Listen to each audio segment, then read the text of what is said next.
Welcome, everyone. My name is Sharika Morak, and today I am here to discuss an important initiative aimed at addressing burnout and compassion fatigue among our mental health professionals. Our goal is to create a comprehensive wellness program that supports our team, enhances their well being, and ultimately improves the quality of care we provide to our clients. As many of you may already know, the mental health field is very demanding.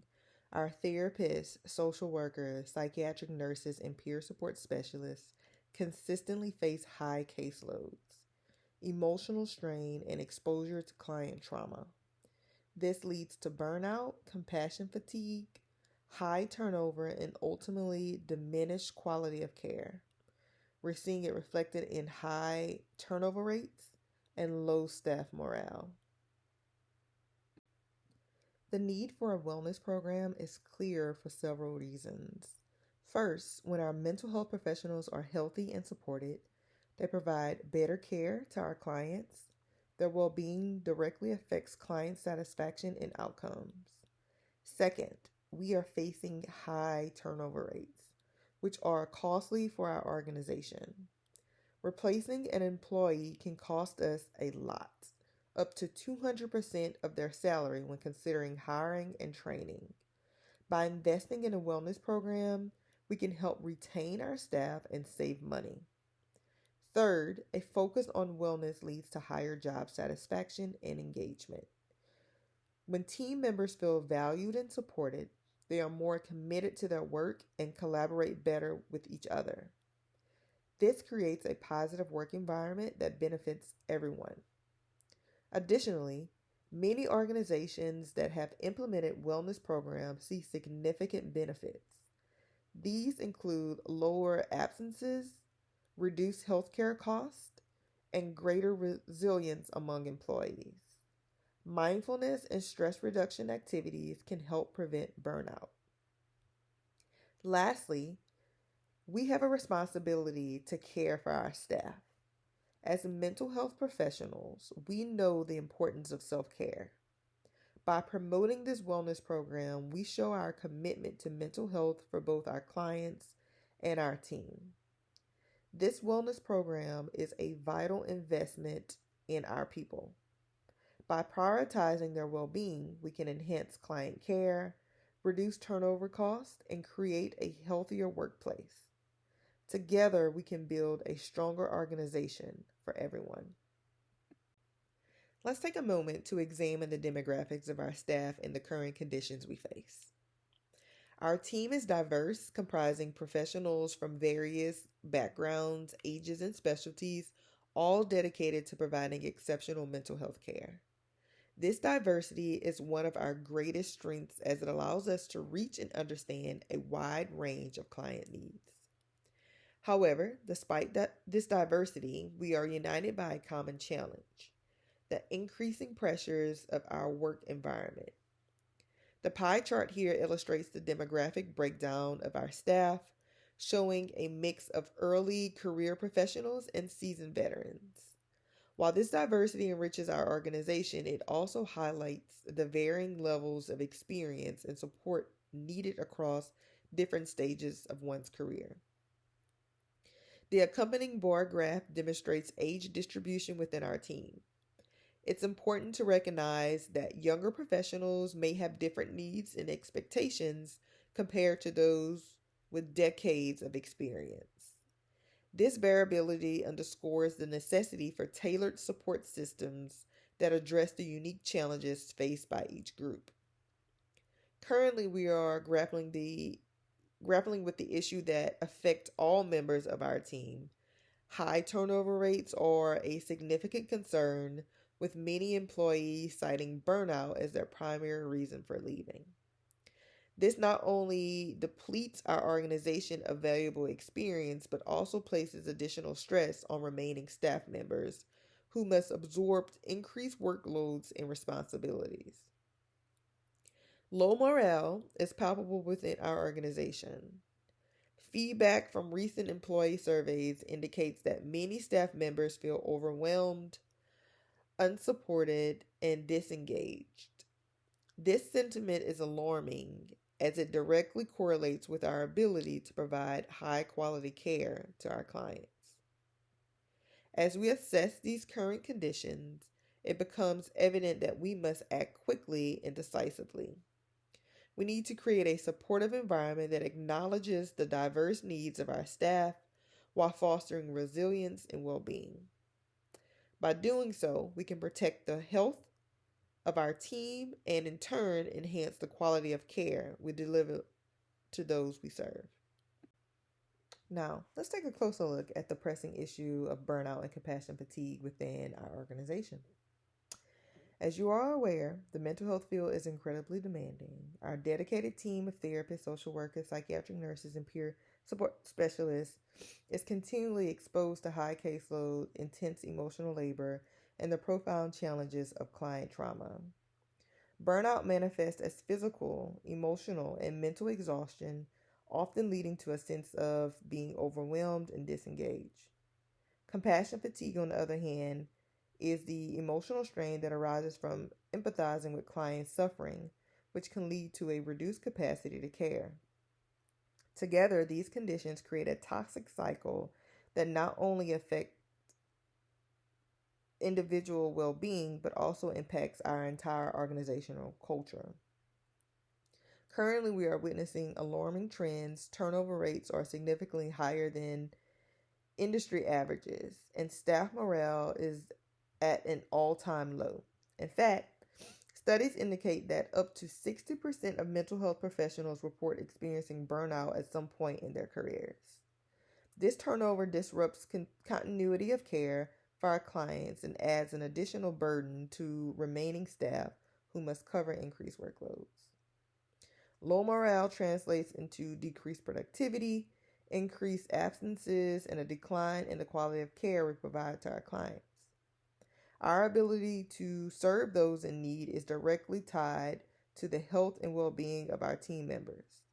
If we do not take proactive measures, we risk losing valuable talent and jeopardizing the very mission of our organization. Addressing burnout and compassion fatigue is not just an ethical responsibility, it's a strategic imperative. We need to create a sustainable work environment that prioritizes the mental health of our staff, ensuring that they are equipped to provide the best possible care to our clients. It's time to act, and this proposal is our pathway forward. The research and why it matters. When it comes to understanding the impact of burnout and compassion fatigue, the research is both compelling and clear.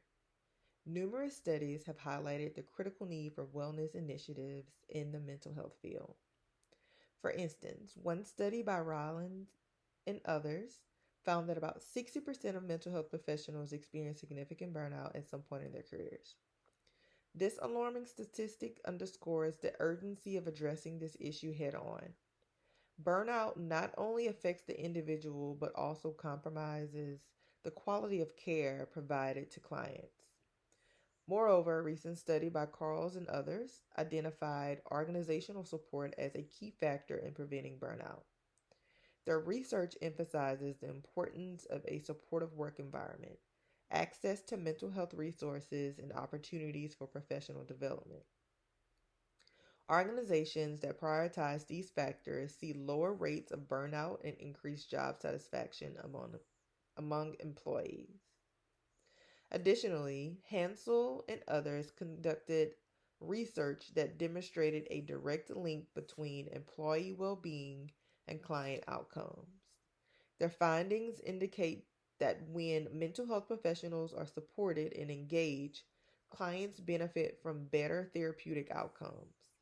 This connection reinforces the idea that investing in staff wellness is not just beneficial for employees, but is essential for the well being of our clients as well. Finally, the evidence supports the effectiveness of wellness programs.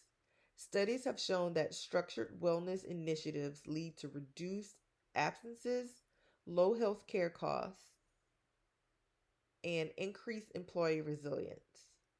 Programs that include mindfulness training, stress reduction techniques, and access to mental health resources have proven successful in combating burnout. The research strongly supports the implementation of a comprehensive wellness program. By prioritizing employee well being, we create a healthier work environment that not only enhances the lives of our staff but also improves the quality of care we provide to those we serve. Our solution, you ask? A comprehensive wellness program. Now, this isn't a quick fix, it's a long term investment in our people. This program will focus on 6 key areas. Number 1, mindfulness and stress reduction workshops. Number 2, peer support groups. Number 3, designated mental health days. Number 4, access to counseling services. Number 5, professional development. And 6, a regular program evaluation. So let's dive a bit deeper into each component. First, mindfulness workshops will equip you with practical stress management techniques. Second, peer support groups offer a safe space for you to connect and share experiences. And third, designated mental health days will help you normalize self care, removing the stigma around taking time for your mental health. Next, access to counseling services will provide you with professional support when needed. Fifth, professional development opportunities will enhance your skills and resilience, empowering you in your role. Finally, continuous feedback will ensure the program remains relevant and effective for all of you. Now let's take a look at our implementation timeline for the wellness program. A well-structured timeline is essential to ensure a smooth and effective rollout. Phase 1. Initiating planning and development, months 1 through 2. During the first 2 months, we will focus on finalizing the program details. This includes gathering input from stakeholders, defining the specific components of the wellness program, and identifying resources needed. We will also establish a dedicated team to oversee the implementation process. Phase 2, the launch of core components, months 3 through 4. In months 3 and 4, we will launch the core components of the program. This will include the introduction of mindfulness workshops and peer support groups. We will schedule these sessions and promote them throughout the organization to encourage participation. Additionally, we will implement designated mental health days, allowing staff to take time for self-care. Phase 3, expansion and professional development. That's months 5 through 6. Moving into months 5 and 6, we will expand the program to include access to counseling services and professional development opportunities. We will partner with mental health professionals to provide accessible counseling resources, and we will offer training sessions to enhance skills and resilience among our staff. Phase 4, evaluation and feedback. These will be months 7 through 8. In months 7 and 8, we will conduct evaluations of the program's effectiveness. This will involve collecting feedback from participants to assess the impact of the wellness initiatives. Surveys and focus groups will help us understand what is working well and where improvements are needed. Phase 5, continuous improvement and long-term sustainability. These will be months 9 through 12. Finally, in these months, we will focus on making necessary adjustments based on the feedback received. We will set up a system for ongoing evaluation and improvement to ensure the program remains relevant and effective. Our goal is to create a sustainable wellness program that evolves with the needs of our staff. By following this timeline, we can ensure a thoughtful and thorough implementation of the wellness program. Together, we will create a supportive environment that prioritizes the well-being of our team and enhances the quality of care we provide to our clients. Encouraging participation in our wellness program is crucial for its success. To ensure that all team members feel motivated and engaged, we will implement several strategies. First, we will promote the program through multiple channels. This includes announcements in team meetings, emails, and posters around the workplace. By using a variety of communication methods, we can reach everyone and highlight the benefits of the participation in the program. Second, we will create an inclusive environment that encourages participation from all staff members. We will actively seek input from employees during the planning phase to tailor the program to their needs and preferences. This sense of ownership will help foster a culture of engagement and support. Third, we will offer incentives to encourage participation. This could include wellness challenges with prizes, recognition for those who attend workshops, and opportunities for employees to share their success stories. By celebrating participation, we will create a positive atmosphere that motivates others to join in. Additionally, we will set aside dedicated time during work hours for wellness activities. This shows our commitment to employee well being and makes it easier for staff to engage without feeling overwhelmed by their workloads. Finally, we will establish a feedback loop. After each wellness activity, we will encourage participants to share their thoughts and suggestions for future initiatives. This not only helps us improve the program, but also makes employees feel valued and heard. By implementing these strategies, we aim to create a vibrant and participatory wellness program that truly meets the needs of our staff. Together, we can foster a culture of wellness that enhances both employee well being and the quality of care we provide to our clients. As we move forward with our wellness program, there are several key areas that will require special attention to ensure its success and effectiveness. First, mental health resources need to be prioritized. It's essential that we provide accessible and confidential mental health resources for all employees. This includes ensuring that counseling services are readily available and that staff are informed about how to access these resources. We must also consider the diversity of our team and offer culturally competent services that meet the varied needs of our staff. Second, we need to pay attention to employee engagement. It's crucial to foster an environment where employees feel comfortable participating in wellness activities. We will need to actively solicit feedback and be responsive to the preference of our team. This could involve conducting surveys to understand what types of activities or resources employees find most appealing. Third, we must focus on work life balance. Implementing policies that promote work life balance, such as flexible scheduling or the option to work remotely, can significantly impact employee well being. We need to be vigilant in monitoring workloads and ensuring that staff have the necessary support to manage their responsibilities effectively. We should pay special attention to sustainability. It's important that our wellness program is not a temporary initiative, but rather a long term commitment. We will need to allocate sufficient resources and support to ensure that the program can grow and adapt over time. Finally, we must ensure clear communication throughout the rollout of the program.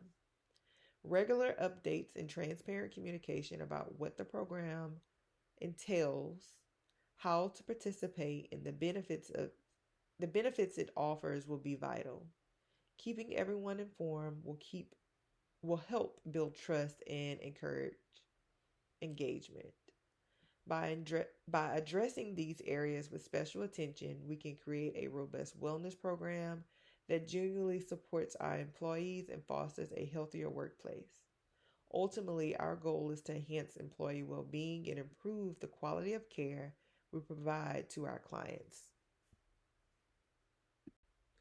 Let's discuss our plan for communicating the wellness program proposal effectively to all stakeholders within our organization. First, we need to identify our stakeholders. Internally, this includes our leadership team, human resources, mental health professionals, and administrative staff. Each group plays a vital role in the implementation and success of this program. If applicable, we may also consider external stakeholders such as board members, community partners, and funding organizations, as their support could be crucial. Next, we will select the most effective communication channels. A key part of this plan is to schedule a dedicated presentation meeting. This meeting will provide an opportunity for us to present the proposal in detail, explain its importance, and engage in direct discussions with stakeholders. This face to face interaction fosters collaboration and allows us to address any questions or concerns in real time. Following the presentation, we will send a follow up email to all participants. This email will include a summary of the proposal, highlighting the key points discussed and the next steps. This ensures that everyone has a clear understanding of the plan and can refer back to it as needed. To further enhance understanding and buy in, we can create informational materials that outline the benefits of the wellness program. These materials can be distributed both digitally and in print, making them easily accessible for all employees. Additionally, we will consider hosting smaller focus group sessions after the initial presentation. This will allow for more in depth discussions and feedback from different departments, ensuring that everyone's voice is heard and valued. Lastly, we will establish a timeline for ongoing communication. Regular updates about the program's progress, implementation, milestones, and success stories will help maintain interest and engagement among all stakeholders. By following this communication plan, we aim to foster a clear understanding of the wellness program and its importance. Together, we can create a supportive environment that prioritizes the well being of our staff and enhances the quality of care we provide to our clients. As we embark on implementing our wellness program, it's important to recognize potential challenges that may arise along the way. Being proactive in addressing these challenges will help ensure the program's success. First, resistance to change is a common challenge in any organizational initiative. Some employees may be hesitant to participate in wellness activities due to skepticism or a lack of understanding of the program's benefits. To address this, we will focus on clear communication and education about the program's goals and advantages. Sharing success stories and testimonials from early participants can also help build enthusiasm and trust. Second, we may encounter resource limitations. Implementing a comprehensive wellness program requires financial and human resources. We will need to carefully assess our budget and allocate funds effectively. Seeking partnerships with local organizations or exploring grant opportunities could help supplement our resources. Another challenge is scheduling conflicts. Employees have varying schedules, which can make it difficult for everyone to participate in wellness activities. To mitigate this, we will offer a variety of options, including virtual activities and flexible scheduling to accommodate different time commitments. Engagement levels can also vary among staff members. Some may be more enthusiastic about wellness initiatives than others, leading to uneven participation. To combat this, we will actively seek feedback and tailor activities to meet the interests of our diverse workforce. Providing incentives for participation can also encourage more staff to get involved. Finally, we must be prepared for evaluation and accountability challenges. Measure the effectiveness of the wellness program can be complex. We will need to establish clear metrics for success and regularly assess the program's impact. This will involve collecting feedback and using data to make necessary adjustments to keep the program relevant and effective. By acknowledging these potential challenges and developing strategies to address them, we can create a more resilient wellness program. Ultimately, our goal is to foster a supportive environment that prioritizes employee well being and enhance the quality of care we provide to our clients. As we implement our wellness program, we anticipate several positive outcomes that will benefit both our employees and the organization as a whole. First and foremost, we expect to see improved employee well being. By providing access to mental health resources, mindfulness practices, and support systems, we aim to reduce stress and burnout among our staff. Healthier employees are not only happier but also more productive in their roles. Second, we anticipate a reduction in turnover rates. When employees feel supported and valued, they are more likely to stay with the organization. By investing in their well being, we can foster loyalty and commitment, ultimately reducing the costs associated with hiring and training new staff. Next, we expect to see enhanced job satisfaction and engagement. Participation in wellness activities can lead to stronger sense of community and camaraderie among team members. This collaborative environment encourages employees to be more engaged in their work, leading to higher morale and job satisfaction. Another expected outcome is better client care. As our mental health professionals experience reduced stress and increased well being, they will be better equipped to provide high quality care to clients. This can lead to improved therapeutic outcomes and greater client satisfaction. Additionally, we foresee lower healthcare costs for both employees and the organization.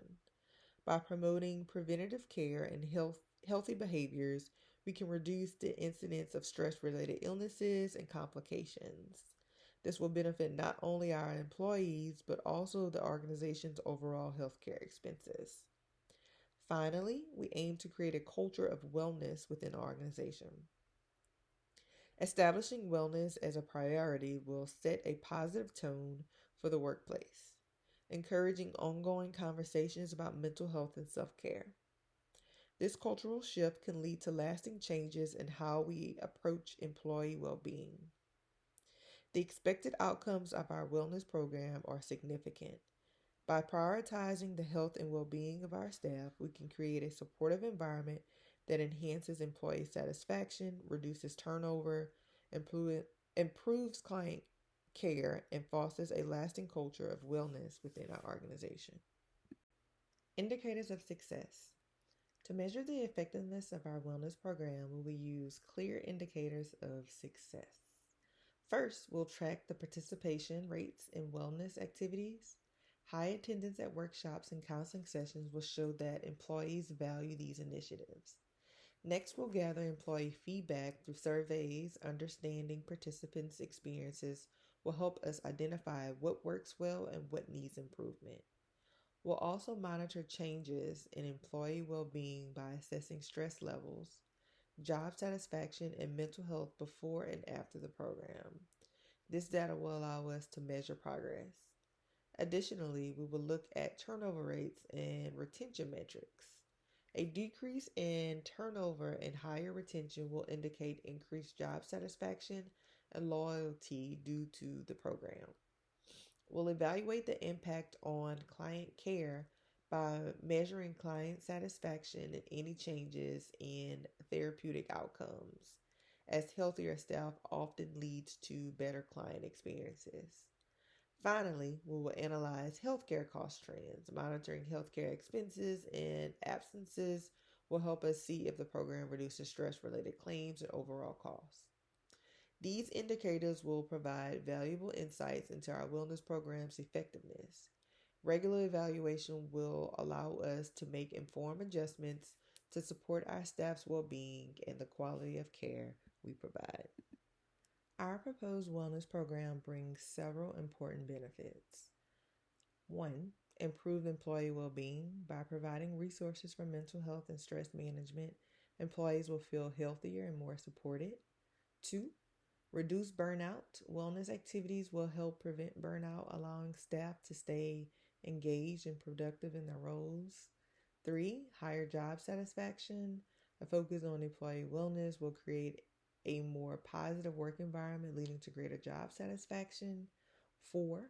Lower turnover rates. When employees feel valued and supported, they are more likely to stay with the organization, reducing turnover and associated costs. 5, enhance client care. Healthier employees are better equipped to provide high quality care, providing client satisfaction and outcomes. And 6, cost savings. By promoting well being, we can lower healthcare costs and reduce absences, benefiting both employees and the organization. These changes will create a healthier, happier workplace that supports our staff and enhances the quality of care of the services provided. Thank you all for your time and your attention. We appreciate your interest in our wellness program proposal and the commitment to enhancing the well being of our staff. Together, we can create a healthier work environment that supports our employees and improves the quality of care we provide to our clients. We welcome any questions or feedback that you may have, and we look forward to working together to implement this important initiative. As I conclude my presentation, I would like to highlight the sources that have informed my wellness program proposal. These references provide valuable insights and evidence to support my initiative. These references not only support my proposal, but also demonstrates my commitment to evidence-based practices and promoting employee wellness. Thank you for your attention, and I'm happy to share more details about these sources if you have any questions. Again, thank you.